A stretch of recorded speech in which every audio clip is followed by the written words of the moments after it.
நமஸ்காரம். நான் ஆஸ்ட்ரோ அமிர்தா பேசுகிறேன்.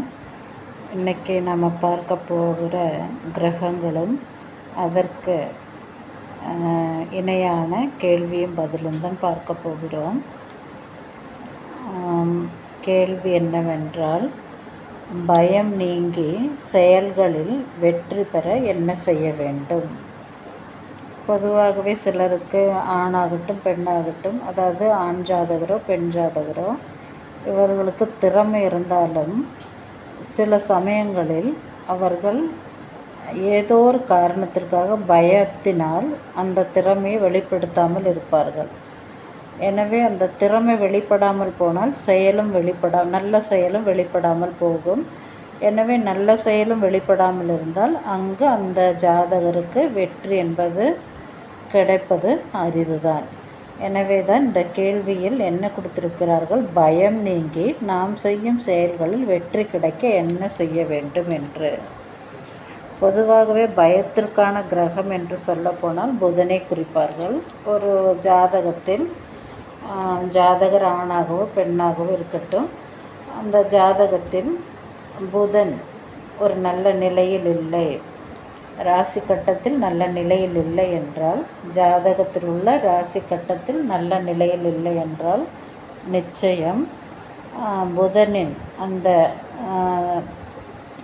அதாவது வித்தியாசமான தரமற்ற நிலையினால் அந்த புதனின் கிரக அமைப்பு எவ்வாறு இருக்கும் என்றால், ஜாதகருக்கு ஒரு பயத்தை கொடுத்து கொண்டே இருக்கும். நரம்பு சம்பந்தமான பிரச்சனையும் கூடவே இருக்கும். மேலும் பயம் என்று கூறப்போனால், அதாவது எப்பொழுது நாம் பயம் என்று சொல்லுவோம், தைரியம் இல்லை, ஒரு ஜாதகருக்கு தைரியம் இல்லை என்று சொன்னால் அந்த இடத்தில் பயம் தோன்றும். ஆனால் தைரியத்திற்கென்று புதனை மட்டும் நாம் சொல்ல முடியாது. புத்திசாலித்தனம் இருந்தால் எந்த சூழ்நிலையிலும் நாம் செயல்களில் வெற்றி பெறலாம், அதுவும் வெற்றியை கொடுக்கும். ஆனால் பயத்துக்கு முதல் கிரகமே புதன் கிரகம்தான். மேலும் வெற்றி தரக்கூடிய கிரகங்கள் என்று சொன்னால், அதாவது பயம் இல்லாத கிரகங்கள் என்று சொன்னால் நாம் சனி கிரகத்தையும் சொல்லலாம், ராகு கேது கிரகத்தையும் சொல்லலாம், செவ்வாய் கிரகத்தையும் சொல்லலாம். செவ்வாய் நன்றாக இருந்தால் நிச்சயம் வெற்றி கிடைக்கும். அதே போல் ராகு கேது சனி கிரகம் நல்ல ஒரு தைரியமான கிரகம்தான். இந்த கிரகங்களெல்லாம் தைரியமான கிரகங்கள் தான். ஆனால் ஒரு ஜாதகரின் ஜாதகத்தில் அல்லது ராசி கட்டத்தில் அந்த கிரகங்களின் நிலைமை ஒரு மோசமான நிலைமையாக இருந்தால், அதாவது நான் சொன்ன மாதிரி செவ்வாய் கிரகமோ சனி கிரகமோ ராகு கேது கிரகமோ அல்லது புத கிரகமோ ஒரு நல்ல நிலையில் இல்லை என்றால் நிச்சயம் அந்த ஜாதகரின் செயல்களில் பயம் ஏற்படுவது உண்மைதான்.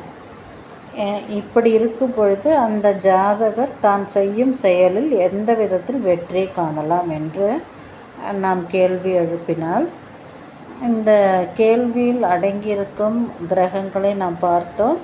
அதாவது பயம் என்று சொல்லும் பொழுது புத கிரகம், செவ்வாய் கிரகம், சனி ராகு கேது கிரகம் இவைகள் நல்ல நிலையில் இல்லை என்றால் பயம் ஏற்படும். வெற்றி என்று சொல்லப்போனால் குருவையும் குறிக்கும், அதே போல் செவ்வாய் கிரகத்தையும் குறிக்கும்.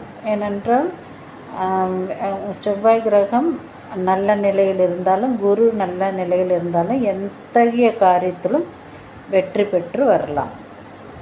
எனவே அந்த ஜாதகர் எந்த ஒரு ஜாதகராக இருந்தாலும் அவருக்கு பயம் நீங்கி வெற்றி கிடைக்க வேண்டும் எல்லா செயல்களிலும் என்றால் என்ன செய்ய வேண்டும் என்றால், அருகில் உள்ள ஆஞ்சநேயர் கோவிலில் சென்று முதலில் கணபதி பகவானை அருகம்புல் வைத்து வழிபட்டு விட்டு ஆஞ்சநேயரிடத்தில் உங்களால் முடிந்தால் நெய் தீபம் போட்டு வெற்றிலை மாலை சாற்றி அல்லது நெய் தீபம் மட்டும் போட்டுவிட்டு ஆஞ்சநேயரை நீங்கள் வணங்கி வர ஒவ்வொரு சனிக்கிழமையோ அல்லது தினமும் வணங்கி வர நிச்சயம் பயம் நீங்கும்.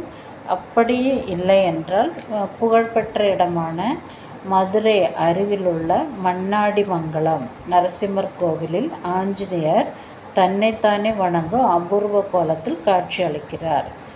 இந்த கோவிலில் சென்று ஆஞ்சநேயரையும் நரசிம்மரையும் வழிபட்டு வர நிச்சயம் பயம் நீங்கி செயல்களில் வெற்றி உண்டாகும்.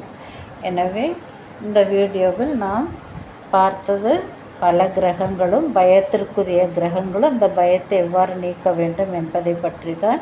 எனவே இந்த வீடியோ பிடித்திருந்தால் மற்றவருக்கு ஷேர் செய்யவும், அதேபோல் சப்ஸ்கிரைப் செய்ய மறக்க வேண்டாம். Bye from Astro Amrita.